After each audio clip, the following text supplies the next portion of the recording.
नमस्कार, फाइटर समाचार में आपका स्वागत है। पेश है आज 8 अप्रैल शाम 7 बजे राजस्थान की खास खबरें।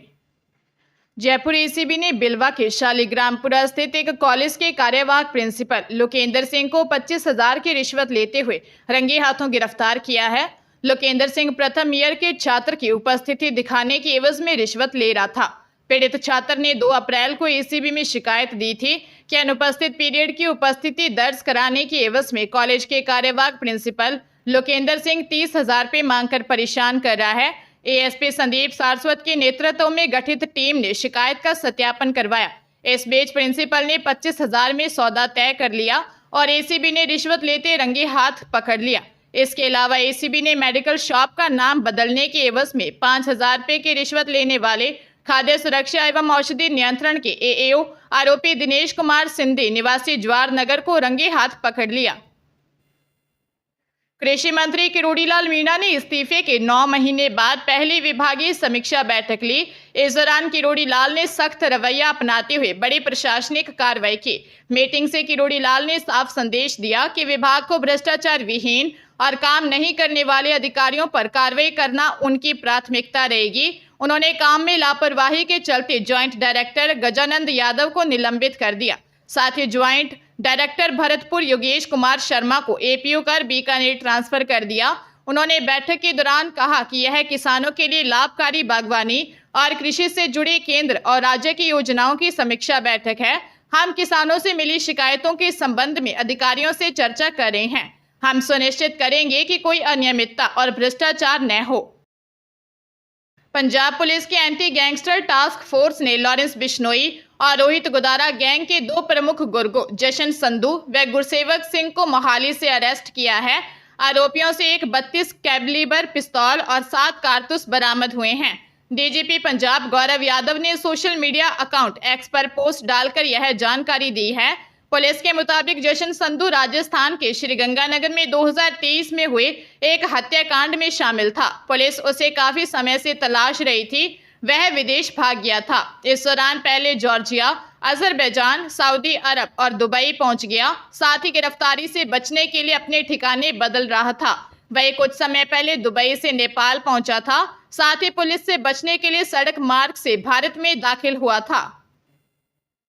राजस्थान में फर्जी डिग्री के सहारे सरकारी नौकरियों में चयन के मामले में जयपुर एसओजी द्वारा की गई जांच में बड़ा खुलासा हुआ है। पीटीआई भर्ती के लिए बीपीएड व डीपीएड की फर्जी डिग्री देने के मामले में गिरफ्तार यूपी की जेएस यूनिवर्सिटी के कुलपति सुकेश कुमार यादव ने 2003 से 2006 के बीच आगरा की बीआर यूनिवर्सिटी से मिली भगत कर बीएड की फर्जी डिग्रियां भी दी थी, जिसमें राजस्थान में भी सैकड़ों लोग फर्जी डिग्री लेकर नौकरियां प्राप्त कर चुके। मामला खुलने पर डिग्री देना बंद कर दिया था। फर्जी डिग्री मामले में राजस्थान में यूपी के कई कॉलेज की बीएड डिग्रियों पर रोक लगा दी गई थी। बाद में कोई जांच नहीं हुई। व्याख्याता की योग्यता नहीं रखने वाला सुकेश यादव 20 साल में 1,000 करोड़ रुपए की संपत्ति का मालिक बन गया। वर्ष 2003 से 2013 तक सुकेश यादव की अधिप्रमाणित आय मात्र 2.5 से 3 लाख रुपए सालाना थी। वे आज करोड़ों की संपत्ति के मालिक हैं। राजस्थान प्रदेश कांग्रेस कमेटी के अध्यक्ष गोविंद सिंह डोटासरा और नेता प्रतिपक्ष टीकाराम जूली उदयपुर के सीआईडी कार्यालय में पेश हुए। दरअसल कोटा में पिछले महीने कांग्रेस पार्टी ने भजनलाल सरकार के खिलाफ विरोध प्रदर्शन किया गया, जिसमें राजकार्य में बाधा को लेकर इन दोनों नेताओं के खिलाफ मामला दर्ज किया था।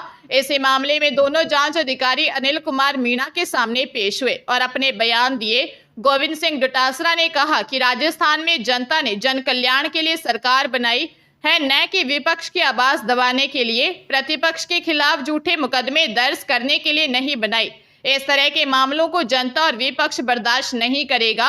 हम पर झूठे आरोप लगाए गए और दबाव में एफआईआर दर्ज करवाई गई है। उन्होंने कहा कि शिक्षा मंत्री मदन दिलावर के खिलाफ 14 मुकदमे दर्ज हैं, लेकिन आज तक इन मामलों की कोई तफ्तीश और जांच नहीं हुई। सीएम भजनलाल शर्मा को कहना चाहूंगा कि इतनी ओछी हरकत नहीं करें। अजमेर जिले के पोक्सो कोर्ट के न्यायाधीश रंजन सिंह ने नाबालिग लड़की से दुष्कर्म के आरोपी को 20 साल कैद की सजा सुनाई है। साथ ही 25,000 का जुर्माना लगाया है। अदालत ने टिप्पणी लिखते हुए कहा कि 16 साल से कम उम्र के बच्चों के साथ बढ़ते अपराध को देखते हुए आरोपी के प्रति नरमी बरतना उचित नहीं है। डीएनए और एफएसएल रिपोर्ट में हुई पुष्टि सजा का आधार बनी। विशेष लोक अभियोजक विक्रम सिंह शेखावत ने अभियोजन पक्ष की ओर से 12 गवाह और 25 दस्तावेज पेश किए। दरअसल आदर्श नगर थाने में 15 फरवरी 2024 को 14 साल की नाबालिग लड़की से दुष्कर्म का मुकदमा दर्ज हुआ था। पीड़िता ने बताया था कि आरोपी उसकी सहेली के घर के सामने ही रहता है, जिसने उसे दोस्ती कर उसके साथ दुष्कर्म किया था। सीकर जिले में स्थित खाटू श्याम जी मंदिर में विकास कार्य जल्द शुरू होने वाले हैं। दरअसल उप मुख्यमंत्री दिया कुमारी की अध्यक्षता में पर्यटन विभाग ने एक समीक्षा बैठक हुई, जिसमें पर्यटन शासन सचिव रवि जैन सहित अन्य अधिकारी उपस्थित थे। बैठक में उप मुख्यमंत्री ने अधिकारियों को निर्देश दिया कि स्वदेश दर्शन 2.0 योजना के अंतर्गत खाटू श्याम जी मंदिर में विकास कार्य शीघ्र प्रारंभ किए जाएं। उन्होंने इस संबंध में खाटू श्याम जी में ही एक बैठक आयोजित करने के निर्देश दिए, ताकि धार्मिक आस्था के इस केंद्र में भव्य विकास कार्य सुनिश्चित हो सके। गौरतलब है कि केंद्र सरकार ने इस योजना के तहत मंदिर के विकास कार्यों के लिए 87 करोड़ 87 लाख रुपए की स्वीकृति प्रदान की है। उप मुख्यमंत्री ने शेखावाटी की हवेलियों के संरक्षण के लिए आवश्यक बैठकें आयोजित करने और कार्रवाई करने के निर्देश दिए। राजस्थान सरकार ने प्रदेश भर में लगे 600 यूटीबी चिकित्सकों को हटा दिया है। इससे पीएचसी और सीएचसी पर चिकित्सा सेवा ठप हो गई। ग्रामीणों को इलाज के लिए अब उपखंड या जिला स्तर पर जाना पड़ रहा है। इससे मरीजों को नुकसान उठाना पड़ रहा है। Doctors welfare federation joint action committee के महासचिव डॉक्टर दिव्यांशु नागोरा ने बताया कि राजस्थान सरकार ने अर्जेंट टेम्परेरी बेसिस पर पीएचसी और सीएचसी पर लगे 600 से अधिक डॉक्टर अर्जेंट टेम्परेरी बेसिस पर लगे हुए थे। ये लोग स्थायी चिकित्सकों के साथ कंधे से कंधा मिलाकर चिकित्सा सेवा में अपना योगदान दे रहे थे। राजस्थान सरकार ने आदेश जारी करते हुए सभी यूटीबी चिकित्सकों को हटा दिया। इससे पीएचसी और सीएचसी स्तर तक स्वास्थ्य व्यवस्थाएं प्रदेश में चरमरा गई हैं। खासकर इसका सबसे ज्यादा असर ग्रामीण क्षेत्रों में देखने को मिल रहा है। बीकानेर के विशिष्ट न्यायालय के न्यायाधीश विकास कालेर ने घर में घुसकर मारपीट के 11 साल पुराने मामले में 4 आरोपियों को दोषी मानकर प्रत्येक को 3 साल के कारावास और 7,000 रुपये के अर्थदंड की सजा सुनाई है। एक अन्य आरोपी की ट्रायल के दौरान मृत्यु हो गई थी। खारा गांव निवासी सुरजाराम ने 27 जनवरी 2014 को जामसर थाने में रिपोर्ट दी थी कि 26 जनवरी की रात को आरोपी ट्रैक्टर और बोलेरो गाड़ियों में सवार होकर आए और कमरे के दरवाजा तोड़कर आरोपियों ने हमला कर उसकी पत्नी, मां, बेटे को घायल कर दिया। कोर्ट ने मामले की सुनवाई के बाद आरोपी आसू सिंह, रघुवीर सिंह, प्रेम सिंह, डुंगर सिंह को दोषी माना और प्रत्येक को 3 साल के कारावास व 7,000 रुपये अर्थदंड की सजा सुनाई।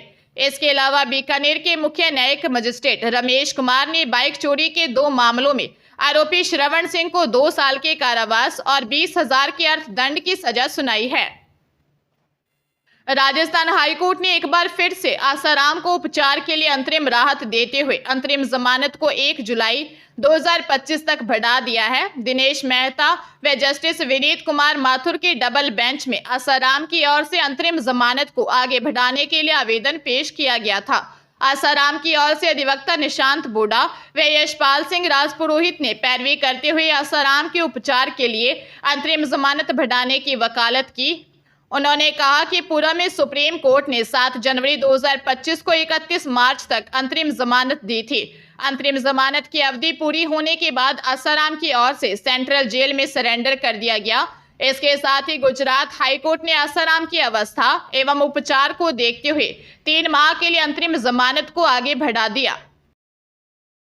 हरियाणा के सिरसा से सांसद कुमारी सैलजा के निजी स्कूलों की फीस और किताबों के नाम पर चल रही अवैध वसूली के मुद्दे पर सरकार को घेरने के बाद शिक्षा विभाग हरकत में आ गया है। विभाग ने प्रदेश के सभी निजी स्कूलों के लिए एडवाइजरी जारी की है। हालांकि यह एडवाइजरी पुरानी है, लेकिन इस बार प्राइवेट पब्लिशर की महंगी किताबें खरीदने का दबाव न बनाने और स्कूलों में कक्षावार स्कूल बैग के वजन का नियम का पालन करने की सख्त हिदायत दी गई है। इसके अलावा सभी जिलों के शिक्षा अधिकारियों से कहा गया है कि एक ईमेल आईडी और टेलीफोन नंबर भी जारी किया जाए ताकि अभिभावक अपनी शिकायत दर्ज करवा सकें। खुद भी स्कूलों का निरीक्षण कर यह पता करें कि कहीं भी नियमों का उल्लंघन तो नहीं हो रहा। कमियां मिलने पर की गई कार्रवाई की रिपोर्ट भी शीघ्र विभाग को सौंपनी होगी।